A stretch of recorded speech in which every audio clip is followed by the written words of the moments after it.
Merry Christmas! We have missed making videos. The last 3 or so months, Josiah has had really bad breathing issues. So we have not slept well.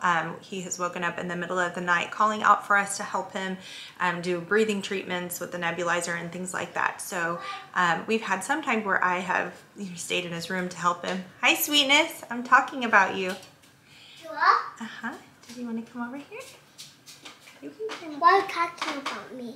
I'm just talking about you because I love you. And he is.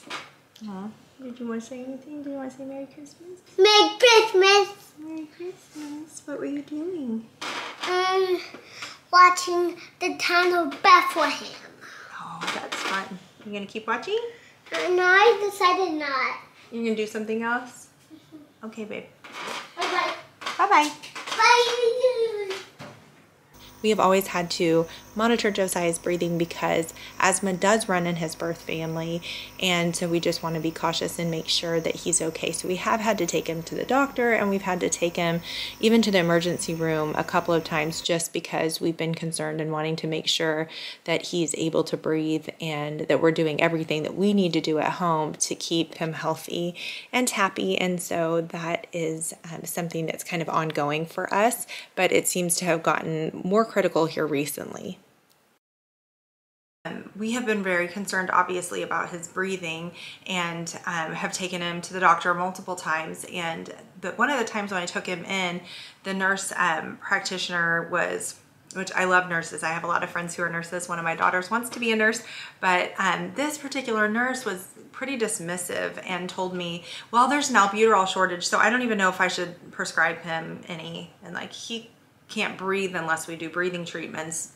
Recently he couldn't. And so that was a little bit shocking. And finally I was kind of like, well, because breathing is essential to life. So he really needs it. And so she did end up having it prescribed, and I did get it for him. So we just kind of continued doing this, the breathing treatments. And then finally, let's see, about 2.5 weeks ago, I took him in and I got to see the doctor. Oh, between those, I got to see a different doctor, and he was not really, he was kind of dismissive too. I think he was in a rush. So it wasn't that he didn't even hear my concerns. He just went on to the next thing without listening to me, and kind of was leaving the room as I was asking him questions about it. So that was disappointing. And then I started looking into maybe changing pediatrician's offices, which we've been in this office for 16 years with my other kids. So it's been kind of strange. We've never had this happen until recently. And so anyway, then whenever a couple of weeks, 2.5 weeks ago, when I got him back in, I was able to see another doctor. And then I just said, I'm very concerned. I think maybe he might even need a chest x-ray or something. I'm concerned that he has pneumonia and that people are just kind of not being very attentive. And so she was like, I'll do a chest x-ray. And she did. And he did have pneumonia on his left lung. So we got him on an antibiotic, but that was on a Tuesday. And then by Thursday, he wasn't sounding better. He was sounding worse. He could not breathe. And every time he spoke, he was coughing. It was like he would go and then cough, cough, cough. He couldn't even say anything without coughing. And so I got him in that morning, and they told me if he's not doing better by tomorrow, the doctor said he's going to need to be hospitalized. He's not okay.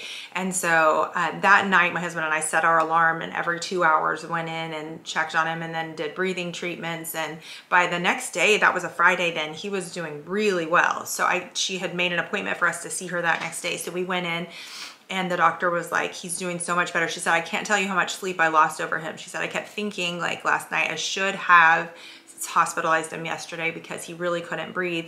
And she said she kept consoling herself with, she said over and over, I kept saying, the mother is attentive. His mother is attentive. She won't let him die. His mother is attentive, which I knew it was serious, but I didn't know it was that scary serious, that it was that upsetting to her. And so anyway, so that Friday he was doing much better, and then from then on he has just done great. So the other thing about the doctor is she said he doesn't just have asthma, he has severe asthma, so he needs to be on some kind of regimen where we're making sure that there's preventatively that we are monitoring everything. And so he is now on a medication, an inhaler that he does in the morning and then in the evening, to just ensure that he doesn't have any flare up of the symptoms where he can't breathe.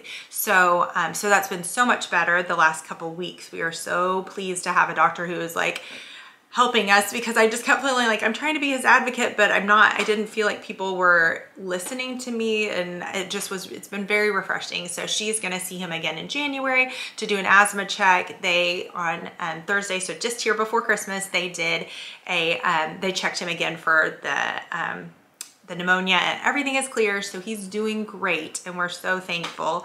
But that we've had that going on. So all that to say, we've had a lot going on between those times of like not sleeping for 3 months for my husband, myself, or Josiah. Really, his sleep has been so disrupted. And so anyway, we've done really fun things though between those times. So please let me know in the comment section if you're like, we would still love to see the fun things. We took him to go see a place that he just like absolutely loved. We drove to go see, he loves the big cats. I don't know, I think he's talked about it in his 3-year-old video, but we did take him to a place to see big cats, and he was like amazed. So anyway, we can show that video if you all would like to see that. So I may kind of backtrack if that's okay with everyone and kind of show you some things that we've already done that were really fun and special to our family. So anyway, we hope you have a very Merry Christmas.